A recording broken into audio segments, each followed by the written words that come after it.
There being a quorum, and call the meeting to order. Before we start, I realize that today, 9/11, is a special day in our history, and though the commemorations began at 8:46 this morning, I would appreciate if everyone would stand for a moment of silence.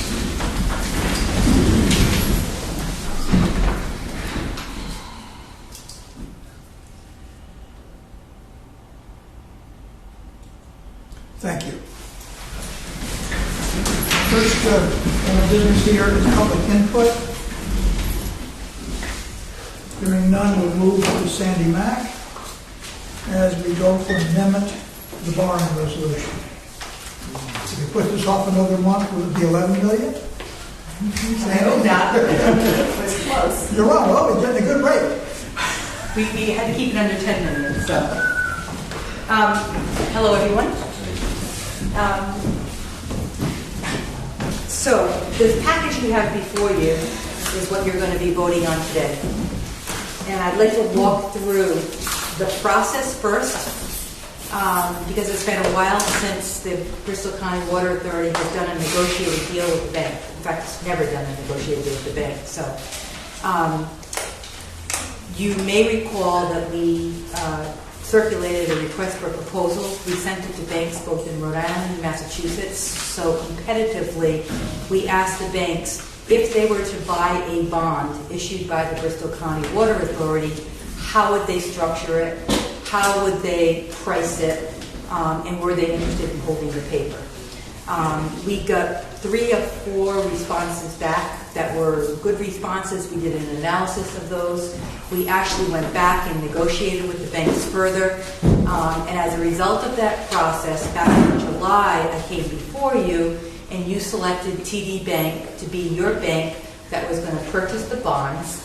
And at that point, we started the process of what we would call a negotiated deal. Back in July, we were also at the same time working on the clean water financing, and that clean water financing was subsequently approved. We got the Department of Health approval. We signed all those documents, and you borrowed under your January authority, a portion of that January authority for borrowing, you borrowed for clean water. When we put the numbers together for this capital project, and we looked at the amount you've already borrowed for the Maple Avenue project, we concluded that you were slightly above the $9 million. And so we needed to come back to you for authority in order to issue this bond. And so we just put a not to exceed $10 million, but the actual amount that you're borrowing today is $8,355,000. And I want to say something about that number. We actually reduced it further than Pam wanted because you get, well, the bank gets a special interest rate, tax deduction if you can be what's called a small issuer, and you can issue what they call 265(b)(3), which is a section of the code that allows you to sell your bonds with a further discount, provided you stay under $10 million for a calendar year period. So we kind of sort of worked in the numbers, and so your approval today is to not to exceed $10 million. And the reason for that is we want to keep you below that $10 million mark. Okay, so that's the process. Yesterday, we actually did a pricing, and the interest rate that you are getting on these bonds is 2.39%. So congratulations. We seem to have hit the low part of the market. Actually, we didn't hit the low part of the market. The basis points went up 9 basis points, whatever. But it's still a very good interest rate. I want to also talk about the structure of this bond, again, because it's a bank bond, it's a little bit different. So, as of tomorrow when we close, you will have $8,355,000 in your coffers. It's your money. It's going to show on your balance sheet as an asset. Okay? That's different from the clean water where you borrow, but you only draw down on that money and pay interest on that money when you draw it down. Okay, so this is different. You're going to get this money, you're going to start paying interest on day one. Because of your debt service coverage ratio, and we were able to negotiate that the interest payments aren't going to come out of your budget, for lack of a better word. Your first 3 interest payments are actually part of this bond issue, so we call it capitalized interest. So $297,308, which is your first 3 interest payments. Remember, interest is paid twice a year.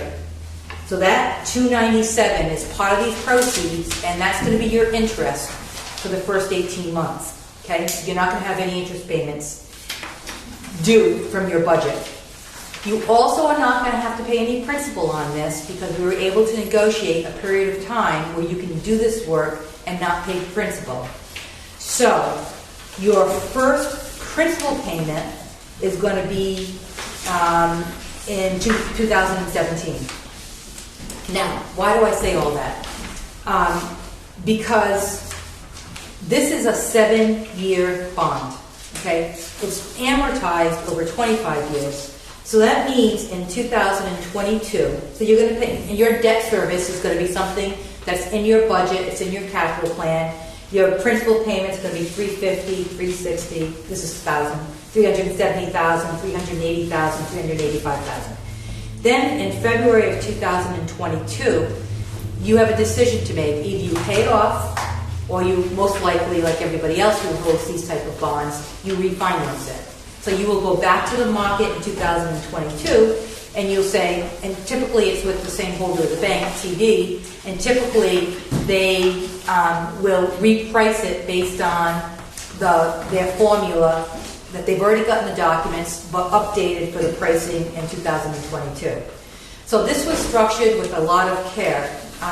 This was structured so that you could continue to meet your debt service coverage ratio as you're starting to pay down some of the other bonds, and this is going to sort of ramp up at the same time. So this is a very carefully designed financing so that you can have your 2.39% interest rate for a period of time that I don't think is going to, I think you'll see the market going up pretty dramatically. So it's a very good interest rate. Another thing I want to point out, and I don't usually bring this to your attention, but I do want to talk about previous times you've asked me what's the difference between doing a publicly underwritten deal and a private deal. And I've described to you the pros and cons of each. And one of the definite benefits of doing a private deal like this is your cost of issuance are really low. And your cost of issuance are the fees that you pay to trustees, counsel, and banks counsel, and lawyer, the bond counsel, and the like. And the IRS code lets you do up to 2% of a bond issue for that purpose. And most of the time, clients pay that, and sometimes they pay more if it's a really tricky bond issue. In this instance, your cost of issuance came in at $54,000. That's remarkably low. I don't know that I've seen any bond issue that I've worked on, and I work on a lot, that's been that low. And in part, it's because we know what we're doing, in part because we get a bank that knows what they're doing, and in part, we've got strong management, and I want to just call out to Mark. He's been invaluable in this process, in getting his documents, getting the bank documents, and sort of working the numbers. So that cost of issuance, $54,000, is actually quite low. So, and when you're not paying any cost of issuance, it goes right into your project fund, so you can do another water main or the loan. So, all in all, I think it's been a very successful transaction. Yesterday we priced, we ran the final numbers. Pam and Mark signed off on the final numbers yesterday. And then we have this packet that's before you. The first is the resolution, and I'll take you through the resolution because the exhibits are only part of the documents that Alan and Ray are going to sign tomorrow. And Pam. First of all, we referenced the resolutions that you've taken in the past. Your January, I want to be very clear, you didn't borrow or authorize borrowing $8 million in January and an additional $9 million in July and an additional $10 million here. We keep going back to that first borrowing authority. You're just amending that. So what originally was $8 million is now $10 million. Okay, so just don't think it's additive. The second is, and we make reference to the fact that when you had that original authority to borrow, you actually have 2 series of bonds. So your first series of bonds, what we closed last month, and that's the 1,642,232 general revenue Series A bonds that went and is held by the Clean Water Finance Agency. This is 8,335,000 is going to, is that right? 8,355,000. Let me say it wrong. 355 is going to go to TD Bank. Okay. So this this is an amendment to those earlier resolutions. I want to also point out some flexibility in the fourth recital, and Joe and I have talked about this earlier today. So this recital allows, you adopted your capital budget, and what we're saying is, and what we've said to TD Bank is, look, these things change. So we're describing generally the capital budget that Pam has put together, and we're describing the projects that are in those small categories in numbers 1 through 7. However, you have flexibility. So long as this board approves a project as part of that committee, you may use these funds for it. Okay? So when you're getting ready to make requisitions, make sure it falls within this caveat, okay, in this bullet. And if you're going to add something that's not in this bullet, just make sure you approve it, okay? So as general counsel, you should be looking for that. So it is a requisition. Either it falls in this category, and if it doesn't fall in this category, then you have to have the board approve that expense and then requisition for it, okay?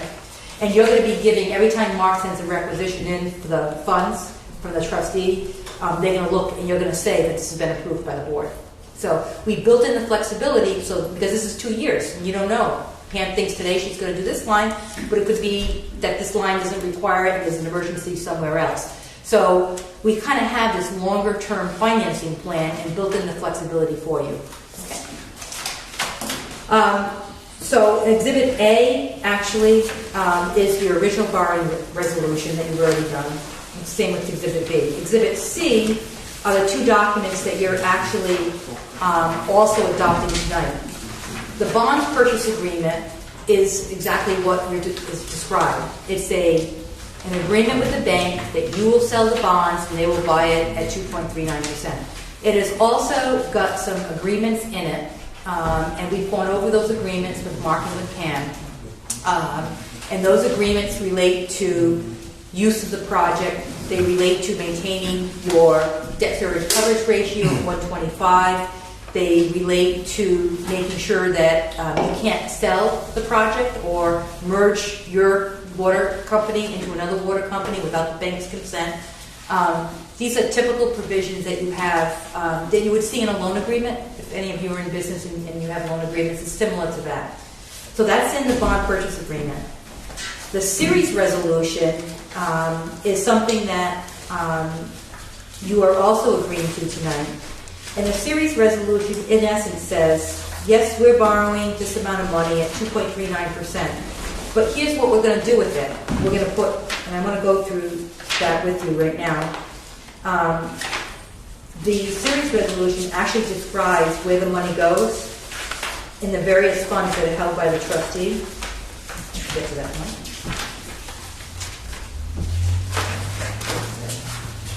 And so what we have is... Not on 14?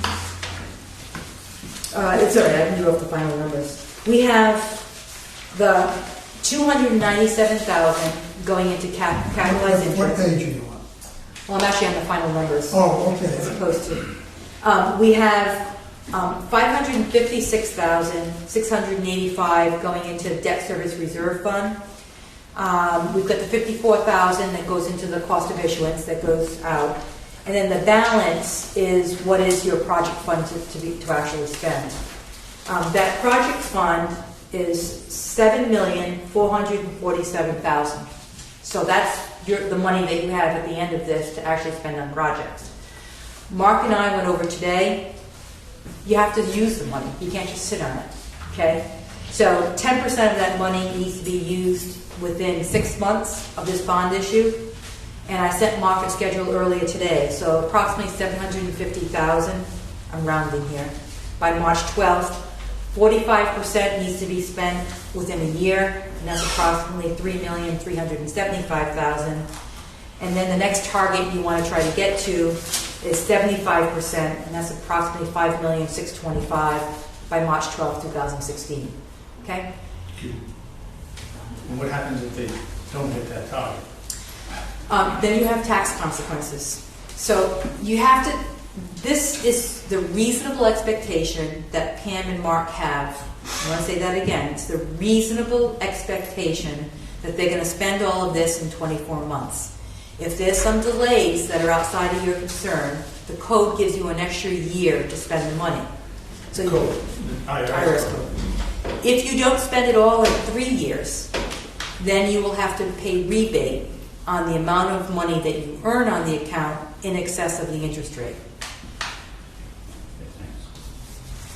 That's an anti-arbitrage. Got it. So, any questions? One kind of quick question. Assuming that we hadn't deferred the interest payments for the 3-year period, would that have had any impact on the rate that we got? It's an interesting question. I don't know that the rate would go on lower, much lower than this, because really what you're doing is from the bank's perspective, they have the debt service reserve, which is 1 year, plus they have already the 3 interest payments already in, so I don't think it has an impact on it. So it seems like they're losing money in that they can't work with the interest payment that we would have made if we hadn't done this. Who would have lost money? The bank. I tell you, they have been very easy to work with. They like water companies. They like the revenues that are generated by a utility. They understand that everybody needs water, and they like the way your rates and charges are set by this board. They like the fact that it's not subject to PUC. I'm going to say that again. They like very much that you are not subject to PUC. I would say that this interest rate would not be the same if you were subject to PUC. So I think that there's a lot of things that weigh in favor of the interest rate that you have, in addition to the fact that you set your rates and charges and you anticipate your capital project, and so that gives them from a perspective that you're well managed. So I think there's more that goes in favor of why you got the interest rate you did than the Cap I. And it's pretty common actually to have capitalized interest because a lot of times people don't want to stop paying principal on something when you're still doing the projects. So it's pretty typical in a construction project, and they're used to seeing it. They buy a lot of water bonds in Massachusetts, and they're pretty excited to get into the Rhode Island market. So. Might be a ridiculous question. 2.39 sounds like a great rate. Why are we only getting it for 7 years? Is there a reason we couldn't have extended it for the entire term? It would go higher, I'm sure. It would go higher, certainly. It would. You could have gone 10. We looked at all of this. Right. We looked at 10, we looked at 15, and this is what Mark and Pam are comfortable with. When you back into, you have to meet your 125 debt service coverage ratio. I agree with all of that. The thing that concerns me is where the market's going to be in 7 years when we refinance. It certainly won't be this cheap, will it? I know, and it could be frighteningly high given all the variables. And I'm sure everyone looked at it with a careful eye, with due diligence. I thought I'd ask the question. Yep. So they did look at it, and you had options, and on all other things being equal, this was the one that made up. This is where you were able to do the best and meet your debt service coverage ratio. I don't know, Mark, if you want to add anything more. I think the difference between 7 years and 10, Listening. I believe off the top of my head, it was from 2-3, which was the 7. I think it was 3-4-5 for 10.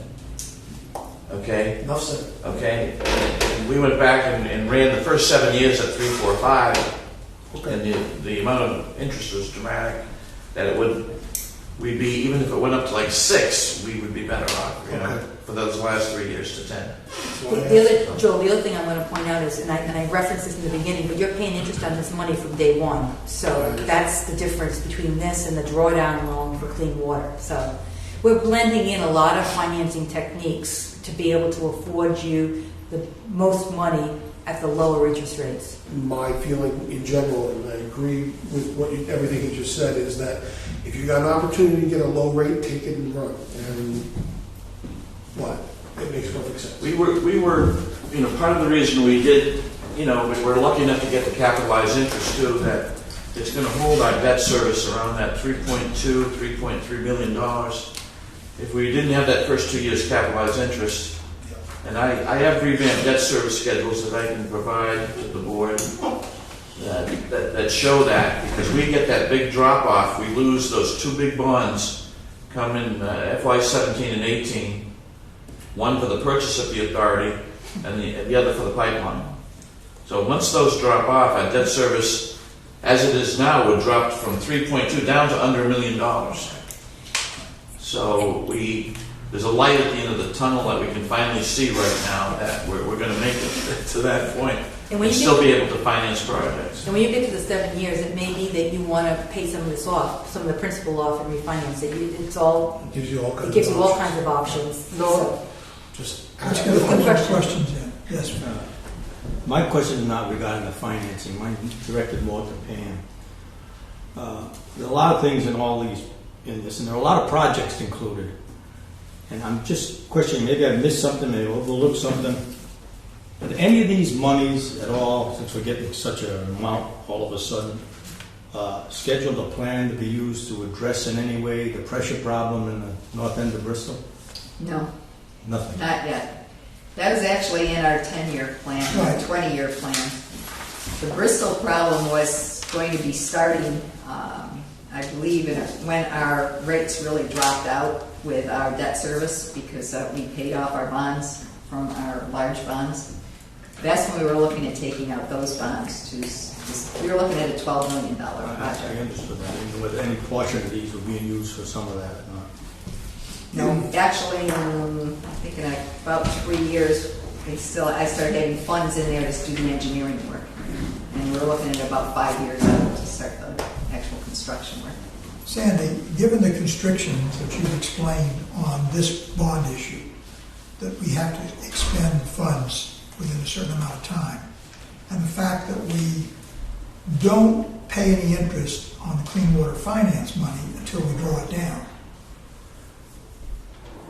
are both of those projects, both of those fundings, essentially mutual? well, I'm so glad you asked so that, that because we it's could- just the opposite. Oh, okay. The clean water is only for those two projects, the Maple Avenue and help me, the other name of the Maple Avenue and the clean water money.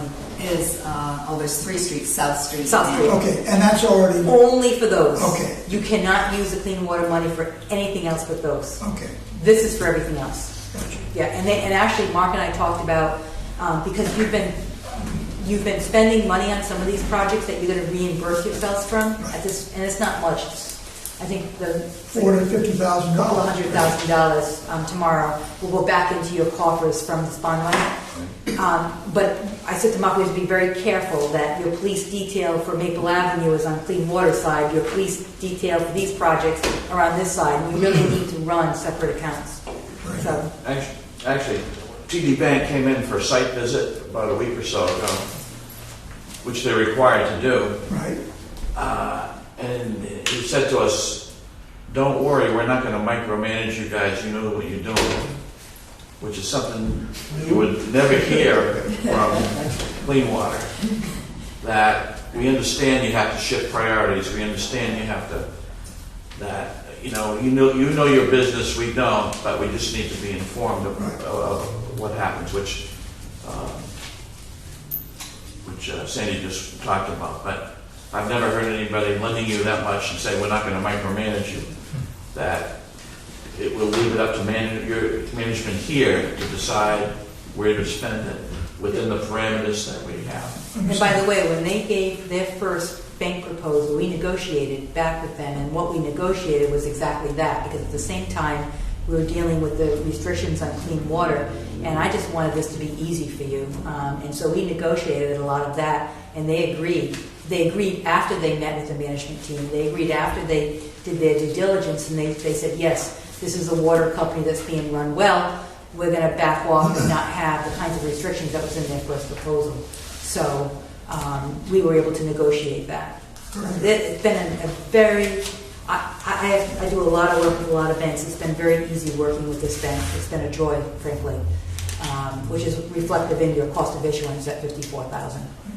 Frank? Yes, Alan, in the memo from Pam to us, it's in our package, dated September 5th. It says, the fourth paragraph, there's an additional amount of $927,840 of water main projects to be added to reach that, under the 10 million. My question is any of that money earmarked for Bristol? Yes, it is, actually. Okay. Thank you. So are you looking for a motion to approve the bond as presented? Correct. So moved. If you're going to actually approve the amendment to, and Cindy, when you write it, it's going to be the amendment to the amended and restated resolution. I move that we approve the amendment to the amended and restated resolution of Board of Directors approving the financing of improvements to the Bristol County Water Authority water system and approving the issuance of a second series of general revenue bonds as noted on this package. That's the front end, correct? Okay, seconded. Any further discussion? All right, we'll vote by raising hands. All those in favor? It is unanimous. We'll see some of you tomorrow. Yes. Signing. 1 o'clock. 1 o'clock. Thank you. Very much, Sandy. Thank you. Thank you. I'll see you in a couple of years, I guess. Sandy, when you make out that check, it's 2 N's and 2 T's. I wouldn't even do it. That's why I do it open. All right. Mr. Bastian, you're up next. For everybody, if you don't know Bob, this is Bob Boston. Oh, do we know? I thought he was a member of the board. This is the second session that we've had today. We met with all the participants to answer questions just before this meeting. So, I can make it very simple. Are they satisfied? It's an interesting question. Is there anything I'd say to answer them? okay. I don't think you all have the report in front of you. For those of you who have been seeing this report for a lot of years, you'll notice there are some significant changes in content and format this year. And those changes are to reflect changes from the auditing profession. The Government Accounting Standards Board issued 2 new accounting standards. One is labeled number 67, which is for the financial statements of the pension plan itself, and the other one is number 68, which is the accounting standard that applies to you as the plan sponsor, and how you are to reflect the pension plan on your financial statements. Those accounting standards have specific requirements as far as how the work is to be done, what methods are to be used, how the assumptions are to be determined, and how the results are to be disclosed. The Government Accounting Standards Board issued some implementation guidance with sample reporting formats in it, and I followed those formats as closely as I could. Some of what's in here will probably appear pretty much directly in your financial statements. Other parts of it are supportive of that and are really there for your auditors to see how the information was developed, but won't necessarily appear in your financial statements. One of the significant changes, and this is going to apply to all government agencies going forward, is that your net pension liability, the difference between your liabilities and assets, is going to show as a item on your balance sheet, which, in the past it may have been footnoted in some way, but now it's going to be an actual entry on your balance sheet. So this is when you're going to appreciate the fact that you have been diligent and funded the plan well over the years, because I think there are no other government organizations that are going to fund this a very unpleasant surprise. And for you, it's I think you're going to look quite good in comparison. So that's the introduction. I think to go quickly through the report, maybe we'll start with page 5, which shows the what happened to the fund during the past year.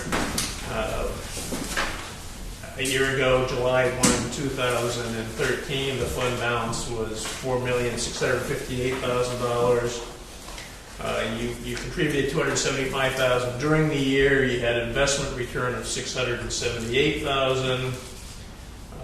There were payouts to the participants during the year of a little over $32,000. $8,000 of administrative expenses, $36,000 of investment expenses, and ended the year with market value of the fund. Now this is as of June 30 of $5,535,000.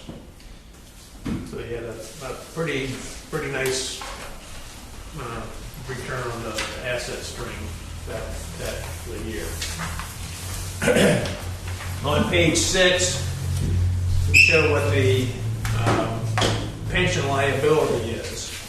And this is one of the components that will go into the what's going to show in your financial statements. So your total pension liability calculated according to the prescribed actuarial method, which is referred to as the actuary's normal method, is $6,241,000. That's an item D. Your assets are the $5.5 million. So you have a net pension liability of $705,954. And that's a number that will show as a liability. That net pension liability will show on your financial statements going forward. So that will appear on your February 2015 financial statements. The service cost, which is the value of the benefits assigned to current period of service, is $166,000. The calculation of the actuarially determined contribution for the year is based upon essentially amortizing the difference between the projected value of future benefits, which is $7.2 million, and the $5.5 million of assets on hand. So you have a total unfunded future obligation of $1.7 million, and spreading that over the expected future pay of the group, you have a contribution rate of just short of 15%. Multiply that by the annual compensation, you get a contribution amount of $263,000, and then I've adjusted that for the fact that that would be the amount if it's all paid on July 1st. This is funded more or less evenly during the year, adjusted it for half a year's interest. I come up with a contribution amount of $272,873, very close actually to the amount that you funded for the prior year. So it seemed prudent to stay on that same funding course as you've been on. The next page, page 7, is could best be described as what your liabilities would be if you wanted to close the plan out currently. If you're going to pay out everybody what their benefits are currently worth, it's approximately this $6,861,000 compared to your $5.5 million of assets. So there's still a bit of a shortfall there. The reason that number is different from the the pension liability that's in the disclosed amounts is found using a different method, a different set of assumptions. This particular number is based strictly on current payout interest rate, which are very low, which makes the values high, whereas the prior amount was based on an ongoing fund, ongoing plan valuation basis, and uses a higher interest rate. So if interest rates went up from the current low level to something around 7 to 8%, this liability would diminish substantially. Yes.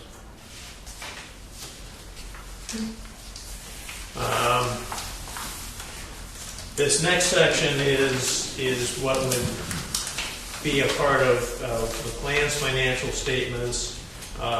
It provides a brief description of how investments are valued, which is basically market value. How the plan is administered and what the basic plan provisions are. Briefly summarized on page 8. Page 9 notes the... Would it be appropriate, Mr. Chairman, in the interest of time, to ask the questions instead of going through each page at a time? Well, except that I'm not sure anybody's read it. So to be able to ask the questions. In the past, we've had Bob give us an overall, and then we had an opportunity to generate questions afterward, and we get back to him later. Most of us haven't read the plan. Well, we didn't get it until tonight. Correct. Yeah, which Correct. frankly, I don't think is a good procedure. I think it makes much more sense to receive this, read it, and then have Bob here, at more productive use of our time and his time, to be prepared with questions as opposed to walking through it page by page. I don't think he's going to go through every page. I'll expedite things. Page 9 presents the current basic asset allocation. Your assets are essentially 70% into equities and 30% in fixed income, and that's significant because it's used to develop the investment or the economic assumptions that underlie the calculations. So essentially, the calculations are based upon an assumed 2% inflation rate, 3% salary increases, and a 7 3/4% investment rate of return. Well, with 30% of our investments in fixed income, unless we continue to have a very good stock market, we're going to be disappointed, in my personal opinion. I think that's a very risky strategy. If you look at page 11, you can see the components of how that rate of return was developed. And this is based on not looking at just recent experience, but really looking at what historical performances have been. With 60% of your assets in domestic equity, assuming a 7% rate of return on those, 6.5% on international equity, 3.5% on fixed income, and 1% on short term. Those are the assumed real rates of return. The weighted average is 5 3/4. Adding in the 2% inflation gets the 7.76, and that's rounded to 7.75. It's hard to know where we get 1% on our cash when we're borrowing money at 2.3% for 7 years. So Well, I understand these are historical, but right. You're right. In the very short term, you're not likely to get those results. But the guidance in the accounting standards is not to unduly weight current experience.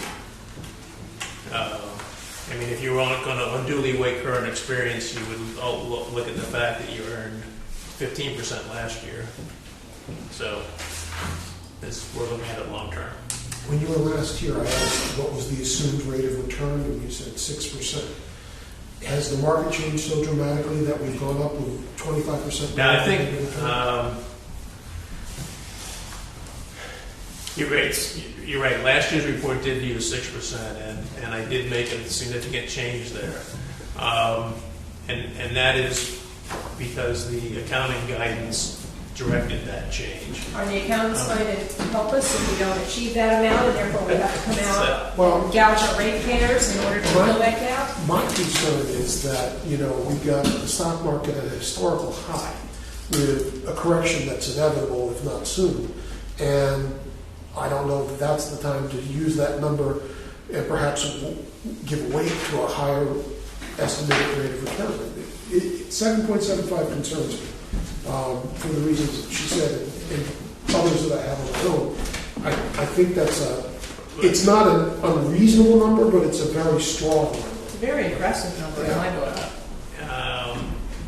Again, developing it from the historical rates of return, real rates of return over the last 40 years, that is what the results give you.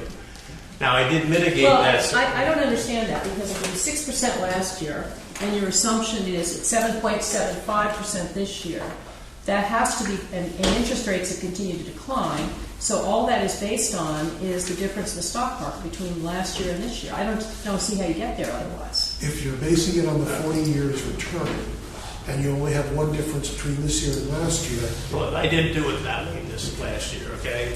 Again, because of the way the auditing standards directed that the work be done, I modified the approach. Now, last year, okay, so I did something different this year, though. Let me finish the explanation. Because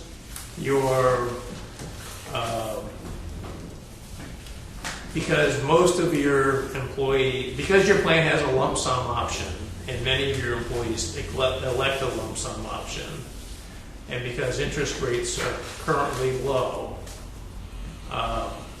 I assumed for purposes of the calculation that people would elect a lump sum, and I valued those lump sums at 5%. So I used a lower interest rate for the post-retirement period this year than I did last year, which mitigates the fact that I'm using a higher assumption for the pre-retirement period. So what I hear you saying is that you, in your wisdom, have discretion to make assumptions that we may or may not agree with. If we said, for instance, let's assume that no one takes a lump sum distribution, what would it do to that assumption? If you assume that no one took a lump sum distribution, then under these calculations, you'd be using 7.75% for all of the calculations, and you would end up with a lower liability and a lower contribution amount. And see, from an accounting standpoint, to me, accountants have an obligation to make it clear to the person who is reading the statements the basis on which they were calculated, what the assumptions are, and if everybody takes a lump sum, our unfunded liability is X, and if no one takes a lump sum, it's Y. But this doesn't do that. I'm not blaming you, but I'm saying that the reporting on pension fund liability is intentionally obscure. Well, Isn't what you're giving us based on what's actually been happening? No, it's a projection in the future. it's a projection in the future. Based on what's actually been happening. It's a As projection far in as the people future taking lump sum. based upon what has happened in the past, and a judgment based upon that is what's going to happen in the future. So is that a ratio? Did you maintain the same ratio of lump sum to non? Or? For purposes of this calculation, I assumed that everybody would take the lump sum because that's the most conservative approach I can take.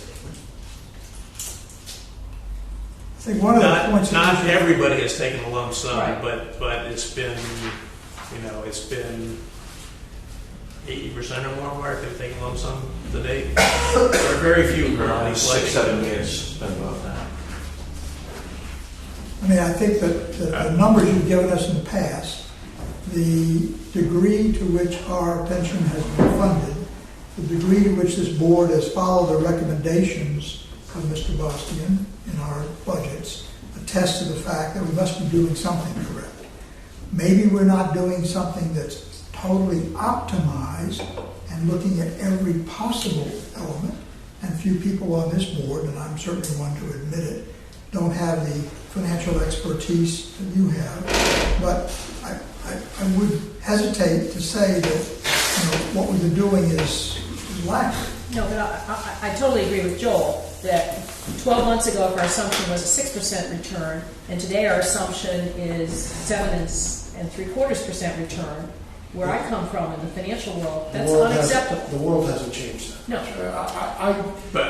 While recognizing that your numbers certainly can have validity, my concern in pensions in general, so I'm not speaking specific to your numbers by any means, but if you're going to make a mistake with too low of an assumption than too high of an assumption.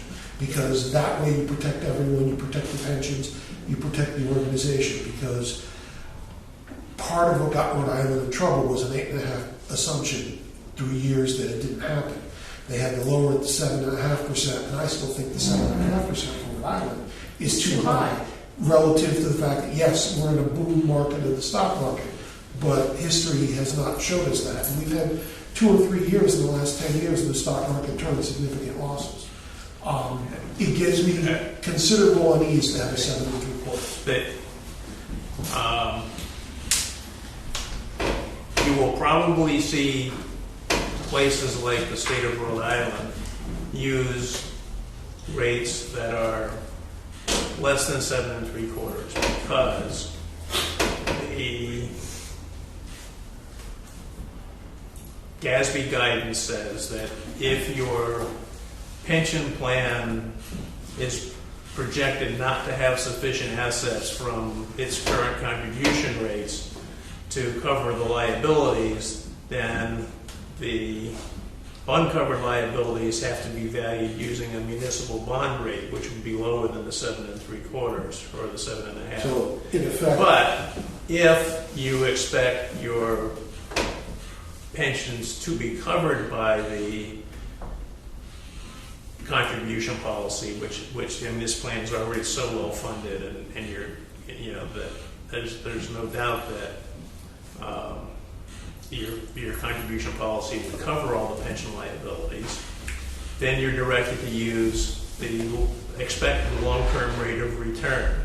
And the expected long-term rate of return was developed, as I demonstrated there, as the 7.75, which historically, that's what funds have returned.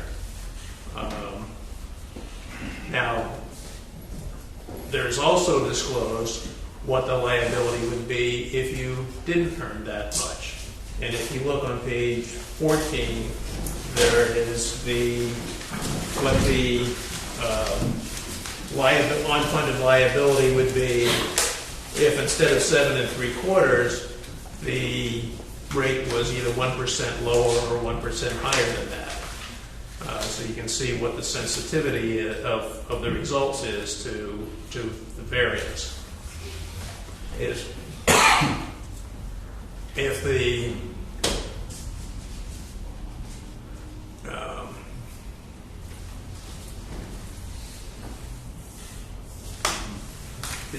it's probably not to your advantage in terms of your financial reporting to have that liability reported higher than it has to be. And if this is the procedure that's been laid out by the Government Accounting Standards Board of how it's to be calculated, I think it's reasonable to use that standard.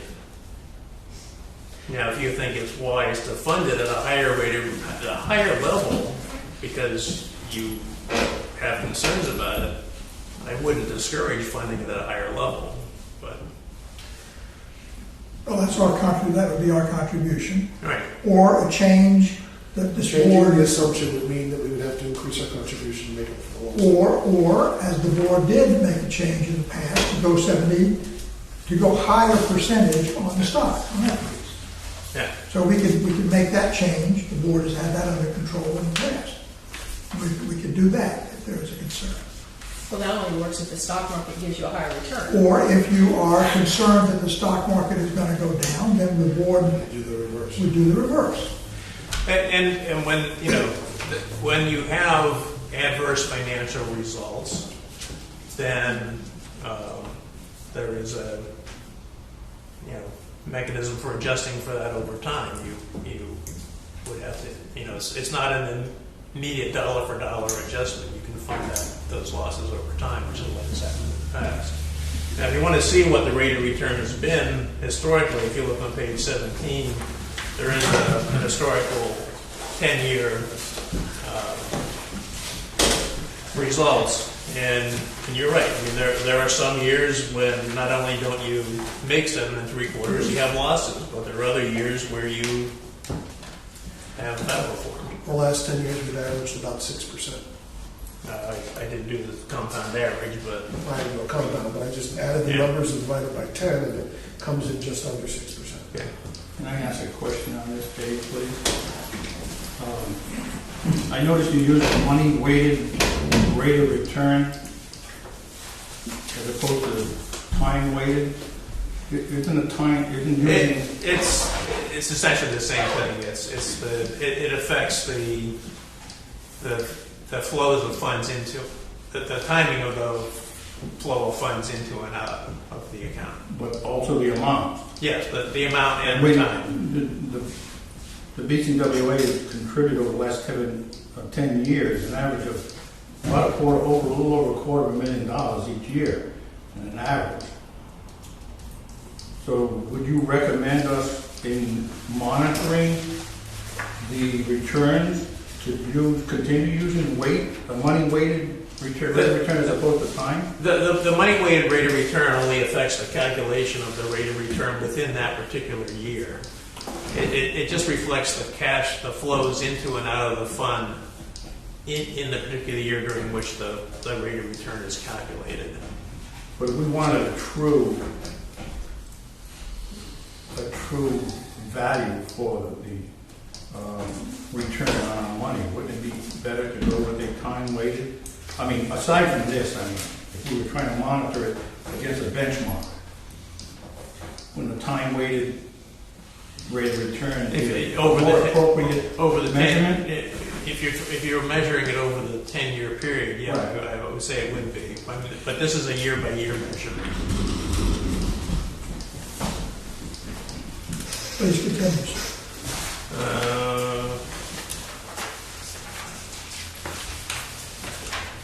I guess, well, some of these pages repeat in different formats the similar information, but if you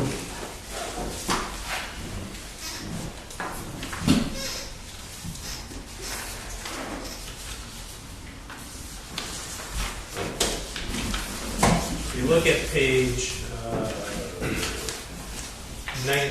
19,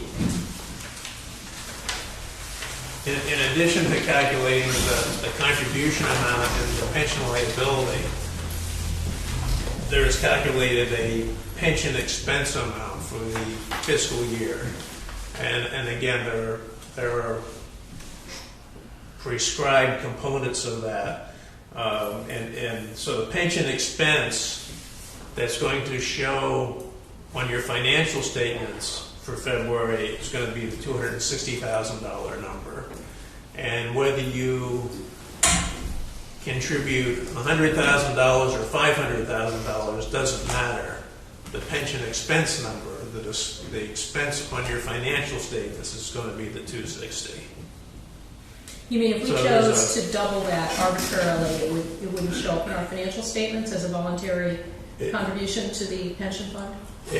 In terms of, it would show up on your financial statements that you made the contribution, but it wouldn't change the pension expense number for the year as it's disclosed here. Now, it would decrease your unfunded liability that's disclosed in the next year.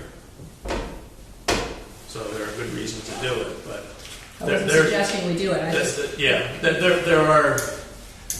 The point of the new government accounting standard that's significantly different from what it used to be is that it is divorcing financial reporting from the contribution calculation and the contribution stream. They are distinct calculations now. So the liabilities are reported on your financial statements is the difference between the calculated liability and the assets, and the pension expenses number that's calculated and different from your contribution amount. And will always be so going forward. So you will be thinking of contributing it in dollars, but the pension expense amount is what it is.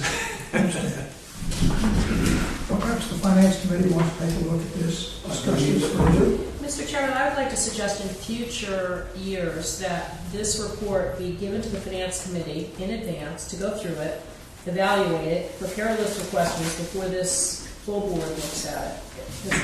I personally don't find it a good use of anybody's time to be presented with a very complex report at the meeting. So we take your And idea. I would second that feeling. It's too important a document to just peruse in 15 minutes. So Well, I don't I think, mean, as long as it goes to the Finance Committee for their input, but if we can get it before us till we have, I think. It's still should come to the full board, but we Well, yeah, want to see this in advance. No, this is everyone's retirement. This is not something to go right on. No offense, I'm not criticizing. It's a philosophical difference, that's all.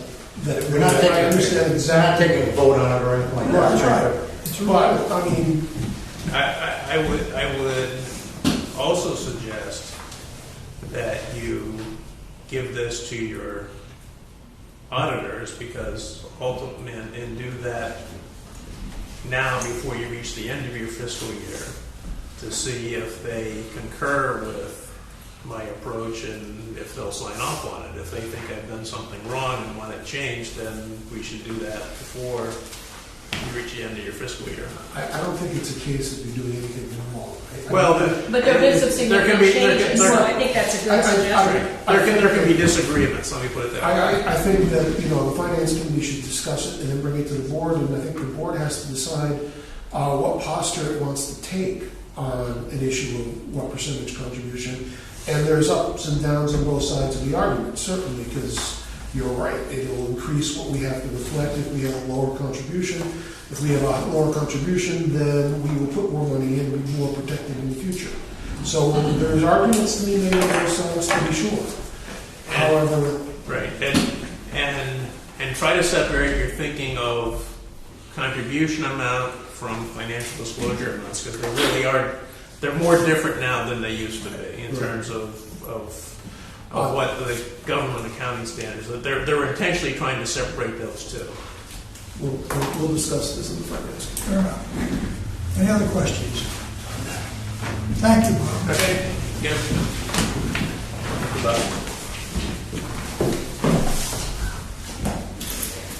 Okay, we move on to item E, minutes.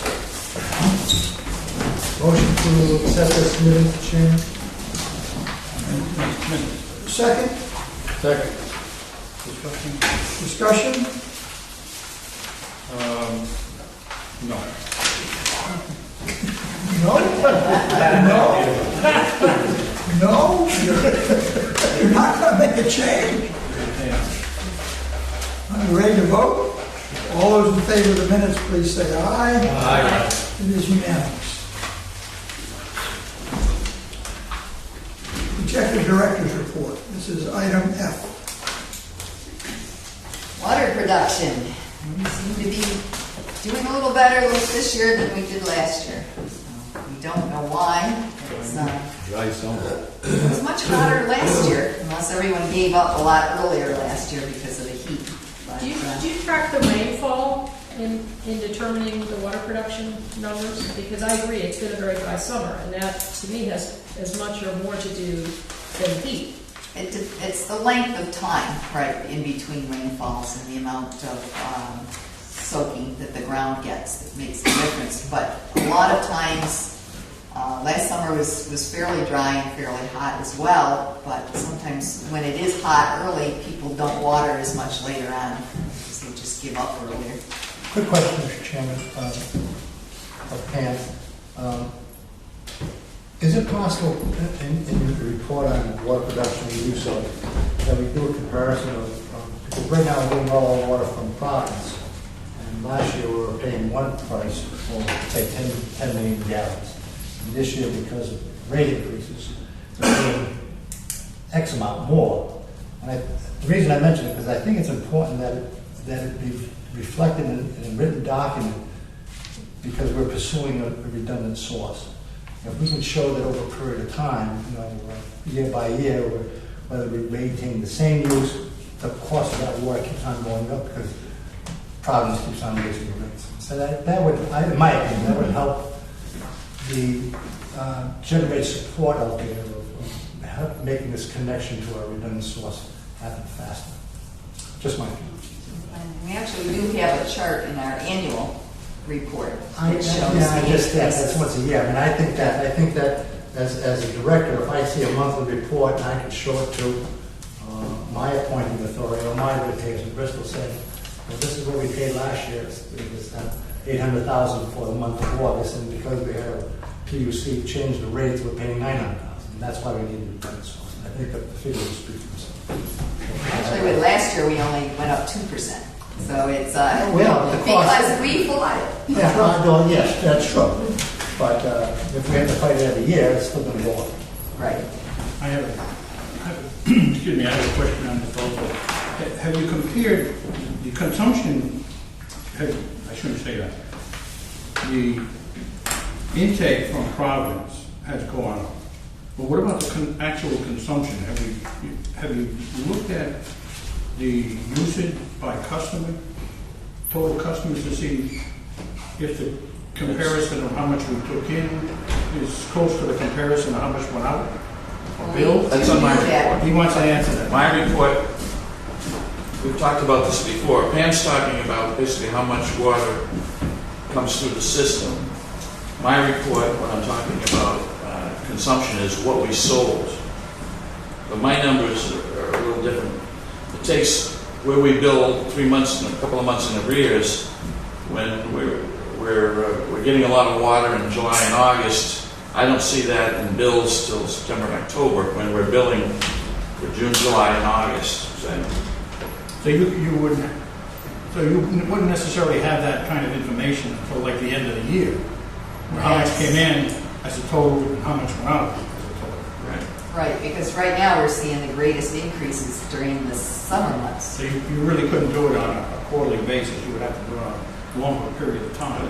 You'll see in the financials that I haven't, on what we've sold and billed to the customers through the end of July, hasn't caught up with how much water. We had a lot of water flowing in here the past 2 months, but not a lot of that has been billed yet. Very small percentage of that has been billed. What would you do with the report if you get it? Well, would it show if there's a loss of water, if what you took in and what the ratepayers actually consumed? If there's a deviation there, wouldn't there be a loss? Isn't there a loss of water? When we check leak detection, we have programs for leak detection and mitigation. Right, but to measure one against the other, it takes over a longer period of time. Well, I understand. That's what I'm Or saying. that. It's something that we look at, maybe in a yearly basis. Plus, we're going to have ongoing programs for leak detection too, just water leak detection equipment. We're going to be doing a lot of that work in-house. But that's physical detection. Right. That's going on the pipeline. I'm just looking at numbers as a matter of fact over the period of the year. We do that all the time. Okay. Is there any evidence of increasing losses as the system's getting older? If you look back over a decade? Not necessarily. We've seen, like I said, with our last system-wide leak detection, we did see some higher numbers. But we pinpointed those to specific leaks, and we were able to correct those and actually brought the numbers down correspondingly. But as the main problem tends to be with cast iron pipe that maybe shifts in the wintertime, or where, say, the phone company comes in and puts a big concrete box on top of one of our mains, we'll have some issues. We're starting to see more issues with the asbestos concrete pipe. That deteriorates depending on the soil conditions and doesn't last as long as the cast iron. On the Pawtucket, I'm sorry, any other question? On the Pawtucket pipeline, I'm Before we sure. get to Pawtucket, I had a question on the top squash Yeah, situation. In the minutes, you talked about the Water Authority needing to issue a notice for liquidating damages as the project is going beyond its authorized schedule. Yes, we did do that. Okay. We haven't spoken with the contractor yet, but it was a formal letter was sent to the contractor. And then I had some questions about the standards for the installation of the pipe. Bristol County Water Authority has standards for pipe installation that have been around for a while, correct? And upgraded, yes. Okay, because it's my understanding that the standards for the pop squash installation called for the pipe to be 4.5 feet deep. Is that correct? I believe so. And the historical standards that we have used call for the pipe to be 5 feet deep. So Depends on the situation.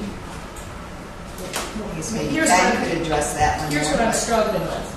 If historically we've called for a pipe to be 5 feet deep, and for this particular project we wrote new standards for reasons that I don't understand, and it might be useful for us to understand that, it called for the pipe to be 4.5 feet instead of 5 feet. And I've seen photographs showing that the pipe, as it was installed, was not 4.5 feet deep. It didn't meet that depth, number one. And the written standards that the Water Authority has abided by prior to this called for the pipe to be in sand, which would cushion any movement. And these photographs show it in not even gravel, I would call it small rocks. So We've got to address that situation. We understand photographs taken when the pipe was buttoned up for the night. What we did with that pipeline is, first of all, it's an HDPE pipe, which has very different standards than a typical ductile iron pipe does. And we use the American Water Works standards, which has their own standards division. They write nationally approved standards, ASTM standards. The contractor has to comply with those. We had an inspector on site to make sure that the contractor complied with those. We have a lot of photographs that show he did comply with those standards. Someone was taking photographs at the end of the day. This was a long fused pipe. At the end of the day, they brought the pipe up and filled it in to fill in the hole. The next day, they would come in and dig out the pipe all the way back to the section where they had left off, where they had to meet the full depth standards. And then the pipe was relayed and continued on from there. We did have someone taking pictures and claiming we weren't doing it properly. But we have plenty of backup to say we've met all the standards for that pipe. Okay. So I guess I'm still at a loss to understand if we have standards that have served us well, that we adopted at some point in the past, and for this particular installation, we use different standards. And I'm a layman, but putting pipe 4.5 feet down instead of 5 feet down seems like it's easier to do. And putting it in sand seems as if it's better than putting it in mixed rock. I'm at a loss to really understand it. We did different standards because it's a different type of pipe. And we did it to meet the standards that are called for by the American Water Works standards. This type of pipe, that was a very thick, heavy-walled plastic, does not need to be bedded in sand. Now, it is a sand requirement, but the sand doesn't have to be, has to be a certain sift size, can contain a certain amount of rock. And they met the standards, they were tested, the fill was tested, and we are very confident that that name was put in correctly. And Jim, you have a Before I jump out of my chair, I would suggest one of the areas, the depth of pipe barrier has to do with frosts in this area, Right. frost level, and loading. The 4.5 foot is a typical barrier with a lot of water systems, 4.5 or 5 foot. The area that we went through, there is no vehicular traffic. We're running through the woods, so we don't have to worry about that loading. The backfill material, the concept of pure sand as bedding material is unusual for water systems to utilize. The state standards for DOT doesn't call for it. That was in the spec here at Bristol County, which was adopted not too long in the past. It was brought in from some other place and adopted. The material that was used for bedding was 89% sand, not 100%, but it was 89%. What I think some people may be confused at is the color, because it was a darker brown because the material it came from wasn't beach sand. So it's not sand. It was 89% here. And again, as Pam said, all the times that I was out there, the times that our personnel were out there during the day when the work was being done, never saw the water being higher than 4.5 feet, many times at 5 feet, depending on what we had to go through. So I don't think, and the engineering firm that we did hire, we have many pictures and measurements and documentation. So I think it is an interpretation of photos, maybe from people that didn't realize what they were looking at when they were looking at it. Yeah, And that then could very well present be. it. And, but from my sense, there's nothing that was out of sorts or anything that I would be concerned about. That would be the first thing I'd be all over them if that was the case. See, Pam, from an information to the board standpoint, when we just approved the minutes talking about issuing a notice for liquidated damages and the water sample from the pipeline didn't meet standards, and we go into your report, which mentions no problems at all, to me, there's no continuity. So I think your report should say you had issued a letter of calling for liquidated damages and have some discussion about that particular issue. Because It might otherwise, not there's have a been disconnect. issued at the time I wrote it, because we were in the process of writing. Now, based upon your experience with this particular contractor, would you hire them again? I don't think we would have a choice in a fair bidding process. Well, We you don't would if you have, disqualified them from we prior don't bad work. have a legal means of disqualifying them for being late and charging them liquidated damages. That If is they not a qualifying disqualification. Unless they don't pay the liquidated damages? Unless it takes it further, we have to go through an arbitrated settlement. But it still would go through arbitration and eventually possibly a lawsuit, in which case then it would be up to Joe to determine if we could disqualify them. But at this point in time, we could not. Thank you. Regarding are we finished with Papa Squash discussion? Right. Those are my I questions. just dropped back to make a quick statement about the trihalomethanes. Certainly. You notice that one of the water companies was recently Portsmouth, I was think. it Portsmouth? Portsmouth has historically, because they obtain water from Newport, that's one of the major reasons Newport just replaced one of their plants and is building a new one. And it's actually supposed to be online by the end of the year. And they're building it with processes that will remove the natural organics. So the trihalomethanes should be much lower. I think you mentioned something, they were remedial action that was taken similar to what we're going to be doing with the Barrington tank. Well, as far as they're looking at, and even Providence is looking at the possibility of mixing tanks and doing some aeration as well. But most of the systems that are served by Providence have had the same issues. Been very close. And actually, considering our disputed numbers we had from January, I'm very surprised we were able to make this. As we discussed before, we were pretty well assured that we weren't going to make it. But at 80.0, we're very close. And we're looking actually at putting out a letter to our customers discussing the trihalomethane situation and what we're doing about it. So one of our projects we're working on this fall is to put a new treatment system in the Barrington tank. Which I have a question on later. We get into the sewer report. Okay. Given the discussion, on the protected pipeline and the estimate that you had provided and the reasons for doing so, have you made contact with the representative's office to find out when we might go in and meet with him, and as a small group, and meet with the representative to discuss ways the state may help us with this project if we chose to go forward? He's waiting. I saw him Tuesday night, and he's still right on the website. He doesn't have any competition on his, so he's assured of a return. So he's very receptive. Okay, so if you could perhaps investigate some dates, I did. I haven't gotten a response yet. But so we'll get in there and talk to him. Before you move off the topic, I read in Bristol Phoenix where Director Palmer appeared before the Warren Council. And just for my information, there was mention in the article by the director of a 4-inch main. And I don't know if... 4-inch? Yeah, that was the article said, that's what he said. Okay. Now, that could be the reporter, misinterpreting, I hope, because To be honest with you, I can't, if I said that, that certainly was a mistake. Okay. I should not have said that. The article also continued to say that we want a Providence, not the budget. Yeah. Continued to mention. All right, as long as we...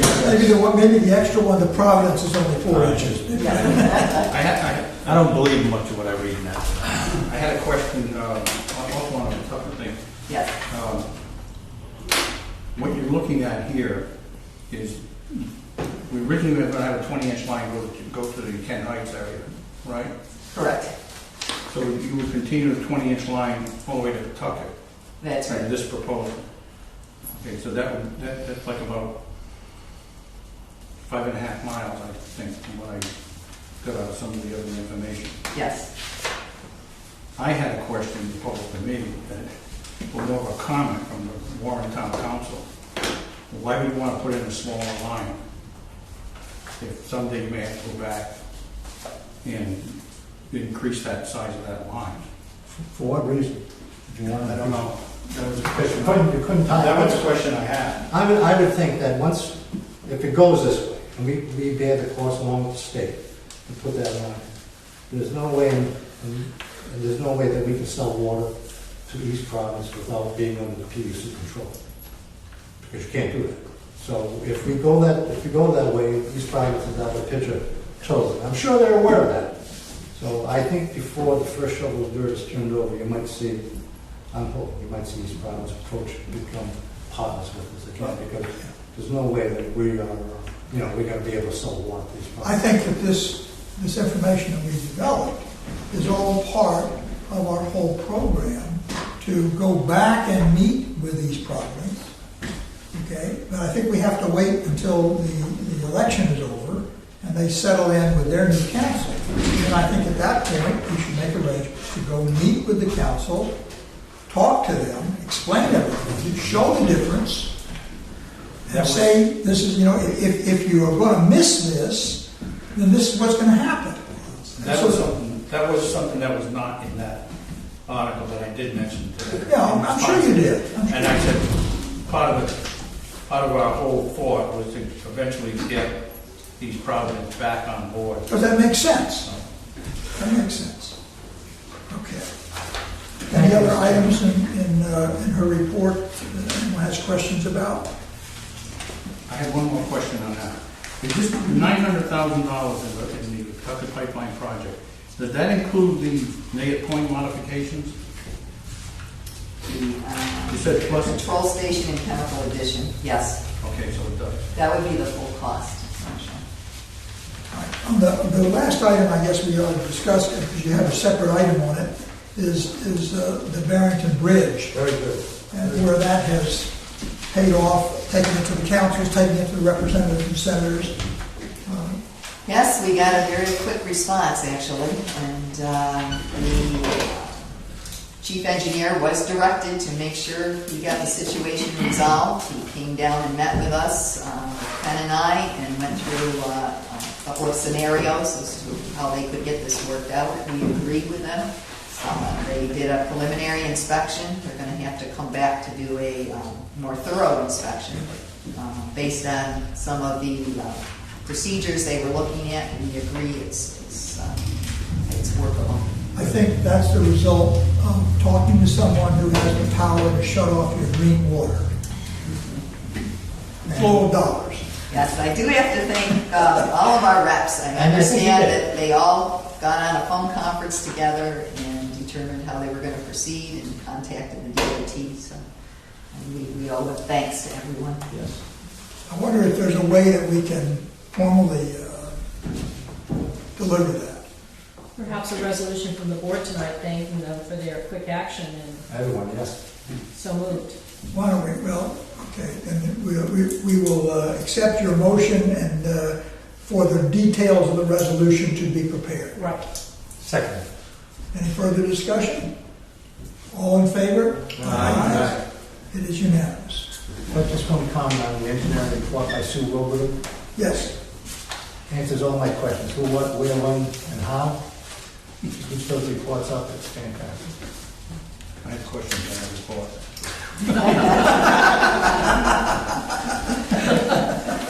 I knew we were going to do that, Frank. That's all right. Frank, answer your questions. President, answer my question. You're one of 9.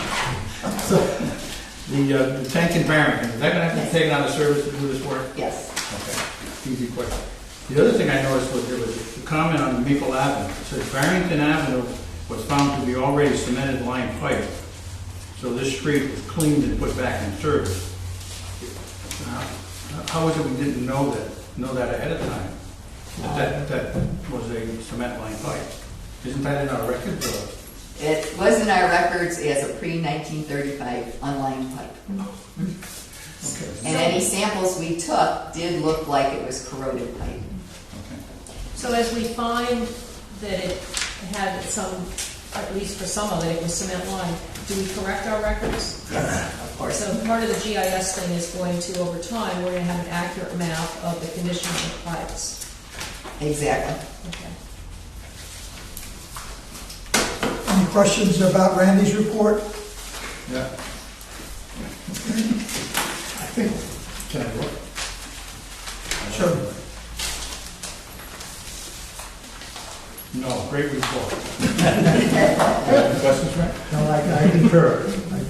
Okay, I guess the financial, wait a minute, Oh, we got easement request, no, we have the financial report.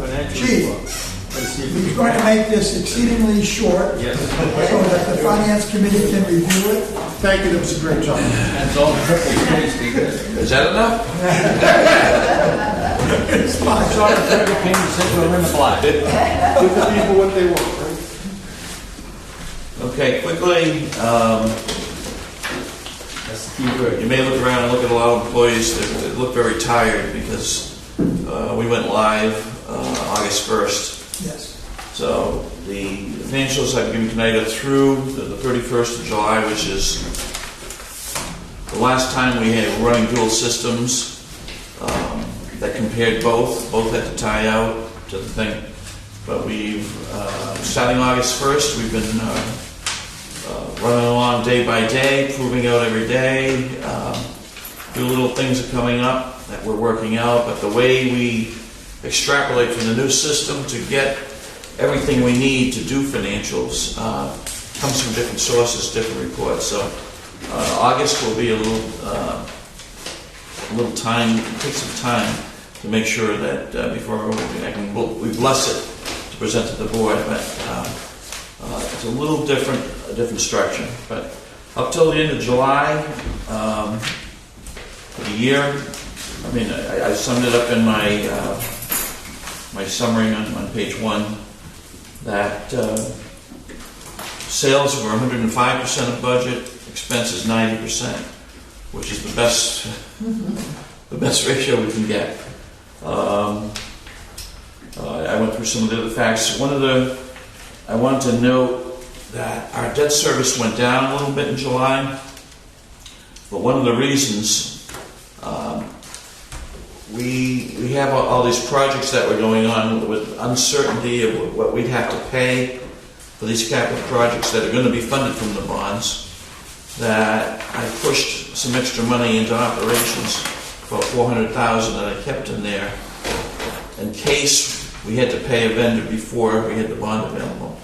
The other option was going to the line of credit, which we tried not to do. We did not have to do that, so which was a plus. So at the end of September, I think all the big invoices right now will be paid from either one of the 2 bonds that we have from the contractors. So that's good. So I will have probably an excess at the end of September of $350,000. So when I fund October, it'll be that much lower than what I would normally fund. But you'll see that debt service ratio pump right back up. So reports again are in the summarized format. Balance sheet, profit and loss for June and July on pages 4 and 5. Page 6, which kind of tells it all for the year, shows you compared to budget. And these are consolidated categories. We're 105% ahead of where we thought we'd be on revenue, and expenses were 10% under where we thought we'd be. And we always try to spend as little as possible. Some of those expenses may come back a little bit in the fall. But other than that, it's a pretty static, what goes on here is pretty static every month. Payroll, expenses, utilities. So there's not, the biggest change we have is our revenues based on how much water we sell. Pretty simple. Go back to what we were talking about, if you go to page 7,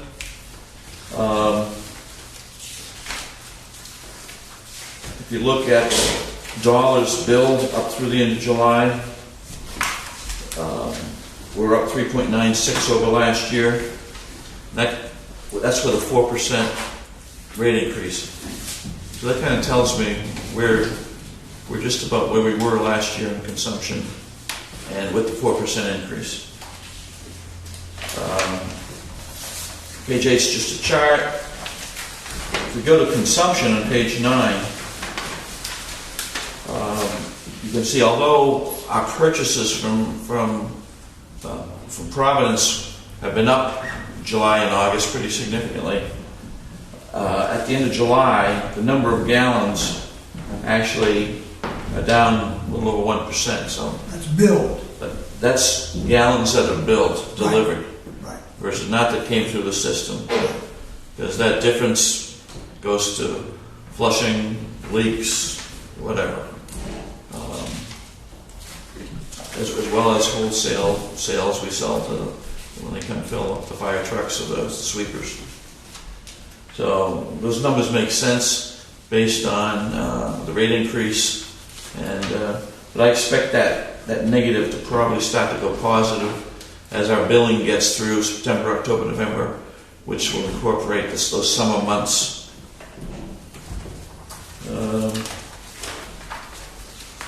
Other than that, the trustee report on 11 and 12 is for each month, which you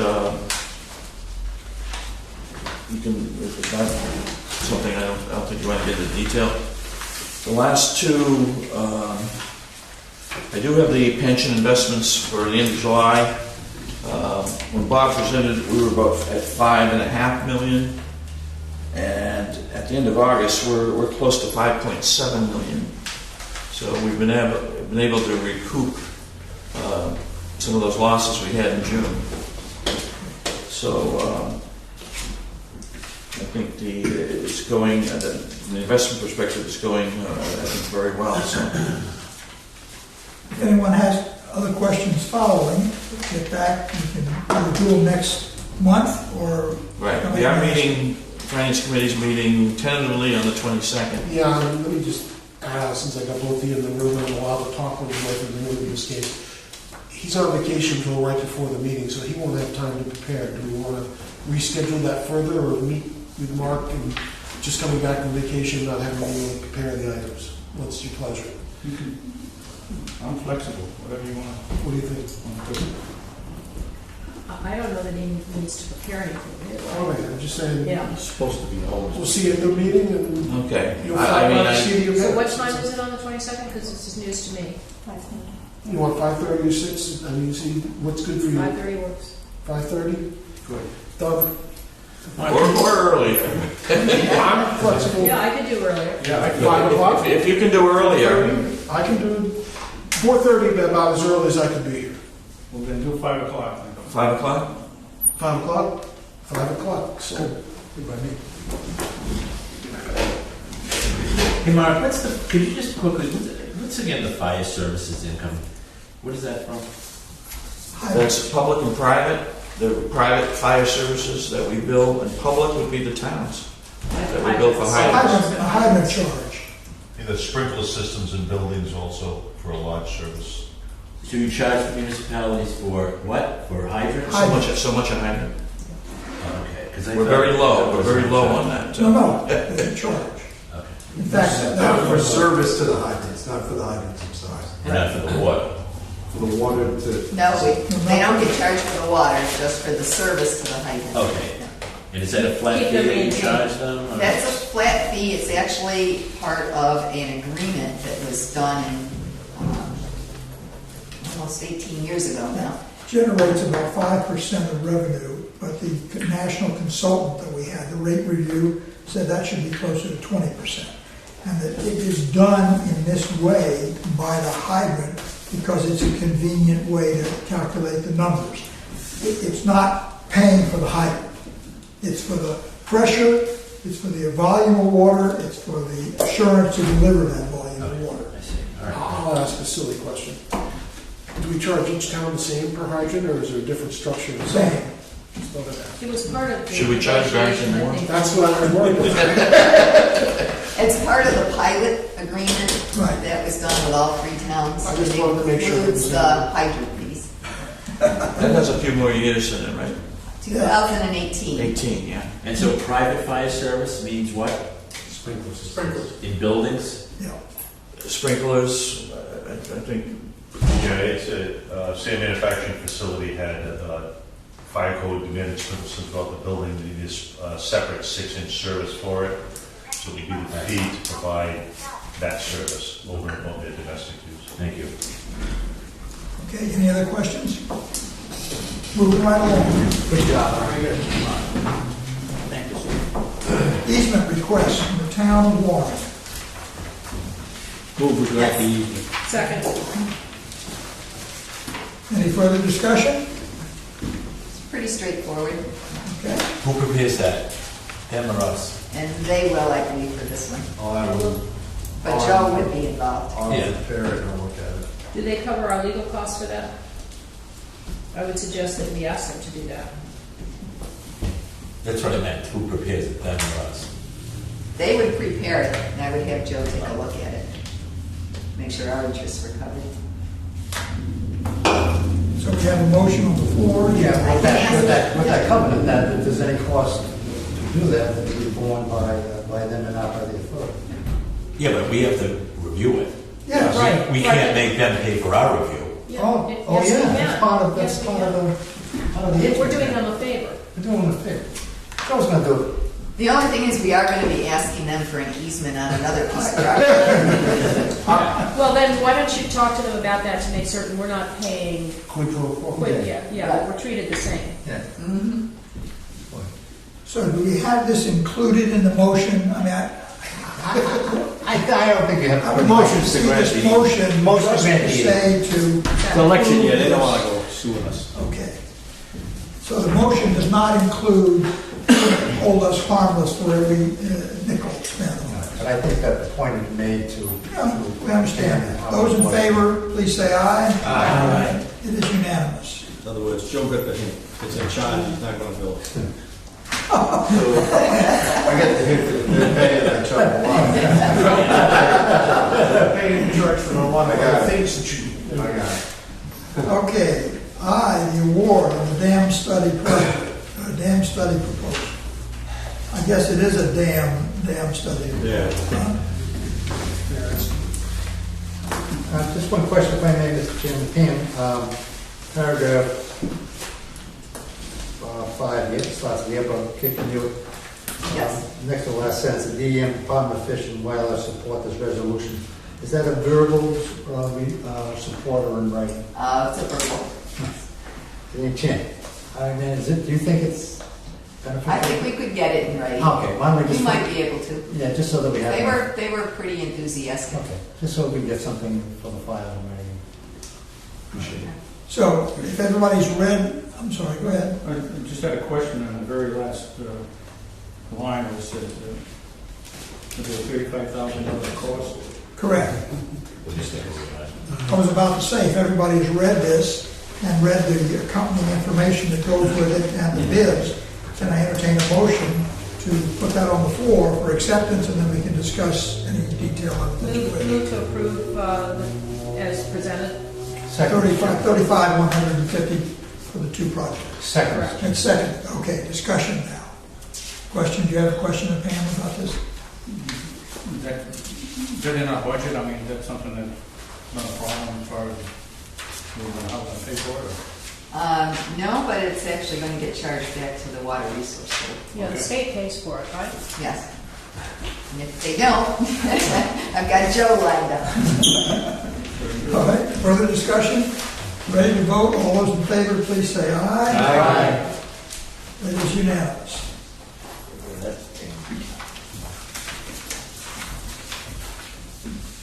All right, Melrose Hopeworth contract. In addition- Actually, I'd like to table this one at this time. Need to discuss this with Joe a little bit more. Okay, so we'll hold that off. Engineering services.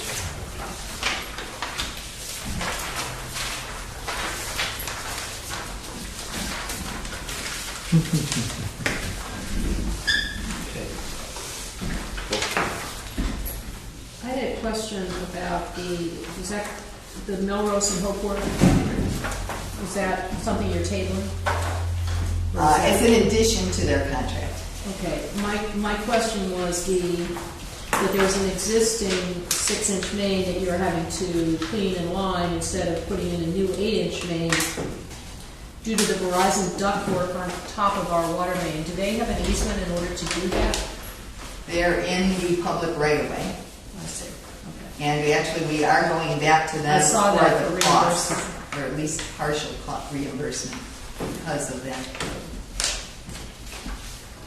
All right, so you want to bring us up to date on the engineering services and how you want us to act? Yes, I just wanted to bring this before the board. We had awarded engineering service contracts to a number of engineering firms based on their different categories. And then when we want to do work, we actually issue a task order to the appropriate engineering firms. And then we ask them specifically to give us a cost for a specific project. And then we compare what they give us back. If it's between several engineering firms, we look at what is the best option for how we want that to work. So we want a motion then to award the contract to Wright Pierce for the creation of a water main layer. Now, that's, I guess, part of my question. Initially, the board decided that they just wanted to be kept informed. That was my And that, This is just brought to us for information. for not for information approval. purposes, right? Okay, so that we don't have to take any action unless anyone has any questions. Paving contract extension. One quick question, Mr. Chairman. In your Yes. memo, Pam, you don't mention how long the extension is for. We're looking at rebidding it in March, so it would be until March or April, as soon as we could get another contractor in place. And we're revising our bid documents, why is that? Yes. Probably Ken could explain that better, but the original bid documents were set up separately as far as different items and the way they're bid. We're trying to do a more standardized format that's similar to how the state bids their projects. So we're not changing our specifications for paving? No, just the way the bid items are listed. And actually, we're bringing some of them to in more conform with the state regulations. So we are changing some of them. So again, entertain a motion then for the request for the paving contract extension to Hartford Paving at the 2% increase over the 212 contract until April of next year. Yes, that's, Should we, is it, I mean, I'd just like to see the figures at some time. You know, I don't have any problem based on her report to, vote positive and motion, but I'd like to see the final figures at some time. All right, sure. Is there a second? Anyone do that motion? And we have a second. Yeah. Hold a second. Who made the motion? Was that you? Sure, Jim. No, I didn't make the motion, but I'll make the motion. You said you'd entertain a motion, so I'll make the motion. Yes, okay. So you got that. Any further discussion? Ready to vote? Those in favor say aye. Aye. Again is unanimous. The logo consideration for changing, and so I guess we'll see that when it's ready to be shown to us. Actually, I've got a few Oh. examples. We're sort of looking at changing from our, actually, Randy, a few examples here. Just to take a look at it. Should we have a chance to submit our own? Certainly. I'm going to submit this to Well, a we gotta committee. be careful what we end up with. The Tuckett one ended up being pretty interesting, although the board chose it. These are just a couple of different variations. They're all the More same. than one? Well, if you look at them, there's They look all the same to me. the top, the headings are the same, except it added a public agency, public just to agency. kind of even out the look of it for a bit. And then there's also the variation between having the address on the bottom versus How the did we get address the on the second? top. So these are all the So same. They're all, they're close, they're very okay. similar, just to give some variations. you can see what staff, how staff is trying to manipulate this. Yeah. They've already Give you very little picked, choice. they've already picked the change in the logo. They're just manipulating the additional information that goes with it because they've already picked the way it's going. Best idea is to keep the Doesn't make us choices feel narrow. I like this one. Okay.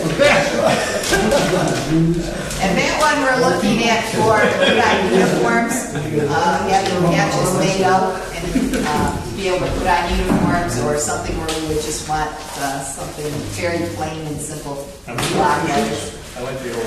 The A, that's a teardrop over the price increase. That's the A. Now, you've been around a while. Where'd the old one come from? Actually, it's the price increase. That's the sailboat. On here. Well, the board had discussed a little while ago about getting rid of the sailboat, Yeah. so we just been playing with some different That's- ideas. Yeah, whatever way you go, associated costs of it, changing of the cost of it. What it costs. It would be net, we'd have to use up what we have now, obviously, but actually it would be cheaper, because what we're looking to do with the uniforms is embroider patches, rather than embroider the uniform itself. So if we can get some stock patches made that get sewn on, it's All right. considerably less expensive. Give us, The only problem I have with what you're showing us is that the font you're using here and the font you're using here are different. Mhm. And I think that's a big mistake, graphically. Right, Yeah. I agree. And is there a is this a confusion that it's not a public agency? It should be consistent. I mean, what's If you the look at point? any professional organization. No, be I different for think each Randy town. just liked having something there, because it balanced the, Let's talk about this next month. just some ideas. Let's talk about this next month. We'll put it back on the agenda, and every director is invited to submit his or her favorite design, if you have a different one.